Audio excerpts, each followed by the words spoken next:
2025 was definitely a year for movies, and since we are halfway through the first month of 2026, I think we should all look back and see what we had to work with last year. We had some full-blown bangers with movies like Sinners, some underappreciated gems, some blockbuster hits. I mean, we had them all. And if I had to speak the truth, as I always do, ladies and gentlemen, 2025 had some of the worst movies that I've ever seen in my life. And it was not just one or two of them. If I had to give a real ranking of the top 3 worst movies of 2025, it would go Hurry Up Tomorrow. I hope you able, Shut the fuck up! Shut the fuck up! Shut up! Are you serious, my brother? The Strangers Chapter 2, and the unanimous number 1 being War of the Worlds, obviously. I mean, what the fuck was Ice Cube doing in this movie? It's you! But we all know those movies are poop from a butt. And at least for me, 2 of those movies are so bad, you can still have a good time watching them. That being Ice Cube's War of the Worlds and Hurry Up, Turn This Shit Off. And I am not one to beat a dead horse. So I dug deeper. And what I found is truly what I think is the worst movie of 2025.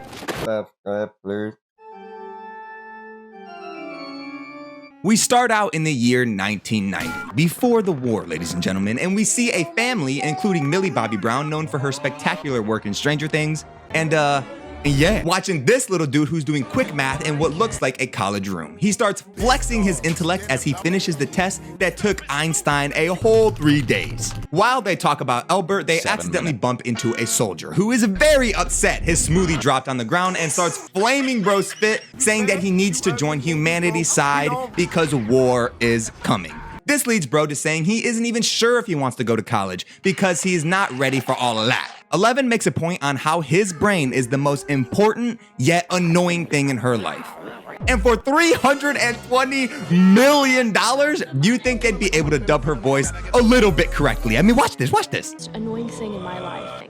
You can't just hide that in your room. What the fuck is this? She's not even moving her mouth. We get heartwarming talks and little dude starts talking like Sheldon from The Big Bang Theory. This leads us to the title card. MTV lets us know that Kid Cosmo has been canceled due to human propaganda against robots. This is when we see Stanley Tucci talking about how he never trusted robots, and we see the robots going full Detroit Become Human and deciding that they don't want to do what humans have assigned them to do anymore. They start protesting for robot rights, doing marches, having speeches done by the revolutionary Mr. Peanut, who is going on TV and having debates about the souls of toasters. I don't know, I just work here. Shut the fuck up, toaster. This eventually leads to war, human versus robots. We see footage of robots opening multiple cans of whoop ass on the humans. This is when we see Chris Pratt showing up in an interview talking about how doomed humanity is. This war rages on for 2 years, and during these years, it was getting mega tragic for the human beings until Bald Tucci shows up looking like Lex Luthor, creating some Ready Player One shit to fight the war remote. A toggle to take off the shoes.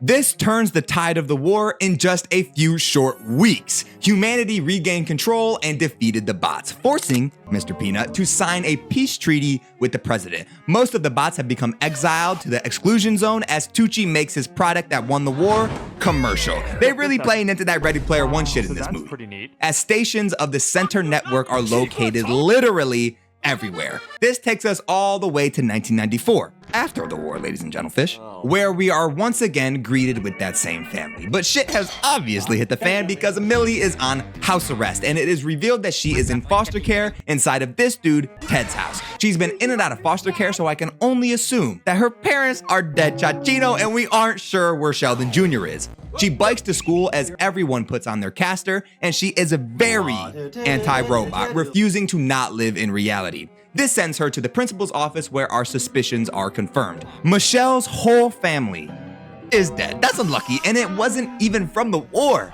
Just a good old car crash, double unlucky. We get a flash of little dude having a panic attack because one of his toys broke. Michelle is clearly heartbroken about everything as she slams her bike down on the ground, walks into the crib, and Teddy Boy is fast asleep, looking like one of them dudes from WALL-E. Michelle has a nightmare about the night her family died that wakes her up, and when she tries to go back to sleep, another noise keeps her awake. She goes Inspector Gadget and discovers that it's a robot. She hauls ass in fear trying to wake Ted up, but my brethren Ted is in deep slumber. So, next thing. Hiding under the bed? But that's not gonna work. This obviously doesn't work. But listen, my boy is not harmful. In fact, all he needs is a little help. She fixes his ability to talk, but not like normal talk. Bro, it's kind of like Bumblebee from Transformers. He can only talk in phrases and shit. The yellow robot tries to explain that he is her long-lost little brother. This commotion wakes Teddy Boy up and he starts freaking out because harboring a robot is a very serious offense. But Yellow Dude does the hand signal that they used to do back in the day, convincing Michelle, and he starts squaring up to Ted, pushing the fuck out of him not once, but twice. Ted calls the cops, but not before Michelle tasers him in the back of the neck. That's definitely gonna do some damage. Michelle and Yellowhead Grand Theft Auto Ted's car and hit the JETS. This cuts us to the Battle of Fort Hull. Ted's spare tire is not so sparish, and Yellow and Michelle try to figure out how this happened. Yellow explains to the best of his ability that his real body is still out there, but he is in danger. And the ones putting him in danger is Center, and only one person knows where his real body is. A doctor with glasses that was present when the family got into that fatal accident. Yellow, aka Christopher, tells her that the doctor is in the middle of the exclusion zone, which is basically no man's land. Michelle finds some packages that came from the back of Ted's car, and if someone can get in, they can get back out. So we're off. And I thought it was a very serious crime to be harboring a robot. How are these two just chilling on the train? We do a series of jump cuts through barns, deserts, finally arriving at a convenience store in New Mexico.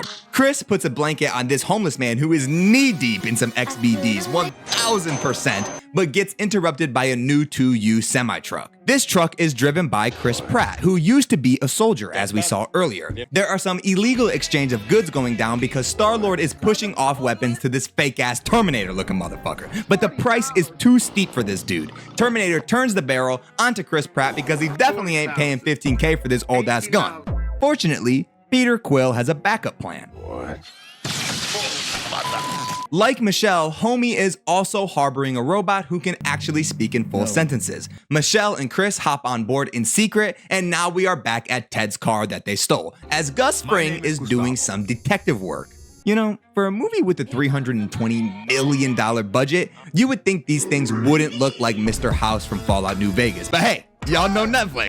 Michelle and Chris get transported to Andy's secret hideout, where we learn that he and his robot pal are hoarders, basically, keeping stock of old junk in case the world ever returns to normal. While these two argue, Christopher once again starts fucking up, making as much noise as possible, alerting the two smugglers. And they didn't do a very good job of running and get caught in no bullshit less than 1.5 seconds. And just as shit is about to get tragic for the two of them, someone calls the elevator. And who could that be? My name is Gustavo, but you can call me Sus.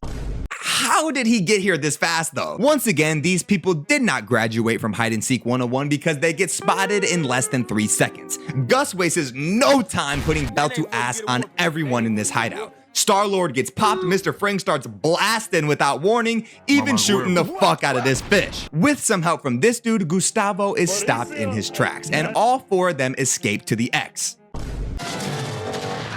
Lemonhead is about to get zeroed when the other robot starts throwing haymakers at him. During this distraction, Michelle rams into Gus, stopping him for the time being. This leads to the entire cave collapsing, trapping the 4 of them in the exclusion zone. But it's not the end of the world because Elle has a plan, and Herm is now a giant-ass robot. We get a classic heart-to-heart, and oh my god, Stanley Tucci jump scares us and is now on my screen as he's talking to his mother. But this clearly is fake because she starts glitching around and it's revealed that the center controls are beginning to fail. And the reason is Christopher. Yes, Lemonhead is the genius behind the casters that made Bald Tucci rich. And without him, the company goes belly up on Saturday. Ethan has a meeting with Marshall about getting Chris back to center in one piece. The gang arrives at Tabletop Mountain and spots a mall. This is where that pesky doctor is said to be located. But before they get the chance to see that for themselves, a bunch of robots start hurling appliances at them. And their aim is immaculate because this eventually leads to all 4 of them getting captured. We see that this mall is basically a safe haven for all robots, as the gang is brought to their leader. And don't do it. Please don't do it. That better not be that motherfucking Peanut. God damn it. Mr. Peanut does a whole bunch of plot explanation, but the important thing is is that he sent the doctor with glasses, i.e. Dr. Amherst, out into the wilderness some time ago. This enrages Michelle, who is about to storm off into the night, but Herm and Keats convince her to stay until the morning comes. This is when we get a somber flashback of good old Christmas times, which is so touching it brings Michelle to tears. And why are you peeking around all creepy like that, man? What the fuck going on? Lemonhead starts projecting that same old cartoon we've been seeing all movie. And why is it like the same 2 clips? Anyways, this gathers around all of the robots in the mall. We cut to the gang receiving a postcard written by Dr. Amherst telling Chris to find him at a certain location. And in just one change of heart moment, the years of war and discrimination are dismantled as every robot is now on board, ready to help out Michelle and Christopher. We cut to an old circus where all of the robots are now scabs. They back the gang into a corner, but once again, they are saved by some random ass shit as a trapdoor opens beneath them. You've probably been able to guess by now who this random man is, and of course, it's Dr. Amherst, and he shows them what they really did to Christopher's real body. This is interrupted as, oh my, how, not this dude again, how did he even find this place? Mr. Peanut and Sus Fring begin to throw hands with each other as the others escape, but not too far because the military shows up and an all-out battle goes down. Meanwhile, Mr. Peanut gets lobotomized. And once again, Marshall has these folks on the ropes. This is when Dr. Amherst sacrifices himself for the sake of Christopher. Good thing too, because Marshall has a rule to not hurt humans. So everything should be fine because, you know, the doctor was starting to grow on me and I really hope he doesn't.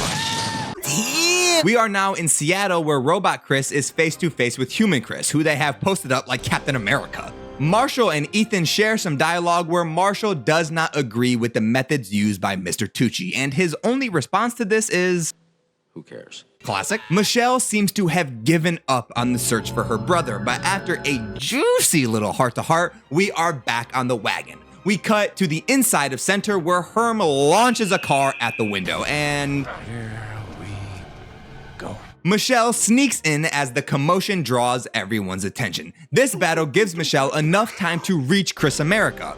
Ethan Skate does not allow this battle to continue as he boots up his ultimate weapon, this thing, and with this thing, the tide starts to turn in the human favor. Gus and Peanut have one last encounter, and obviously Marshall goes turncoat, letting Mr. Peanut live. Michelle is able to reach Christopher inside his own brain, and with some bullshit explanation, Chris starts blaming himself and realizes the only way to truly stop Center is to pull the plug on himself.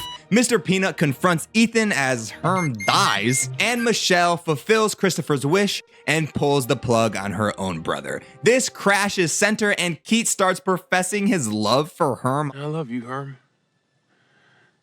I love you. Maybe more than a friend. Ethan gets arrested, the treaty gets redone, and Michelle broadcasts herself to the world as the bridge to human meet robot. Oh, and Christopher's robot randomly wakes up at the end of the movie. Classic. Overall, really bad. And I have to say, for $320 million to be the budget of this movie and it to be this bad is nothing short of unlucky. I hope you enjoyed the video. Let me know in the comments which movies of 2025 was the worst to you and what else you'd like me to talk about. I'll see you guys in the next video.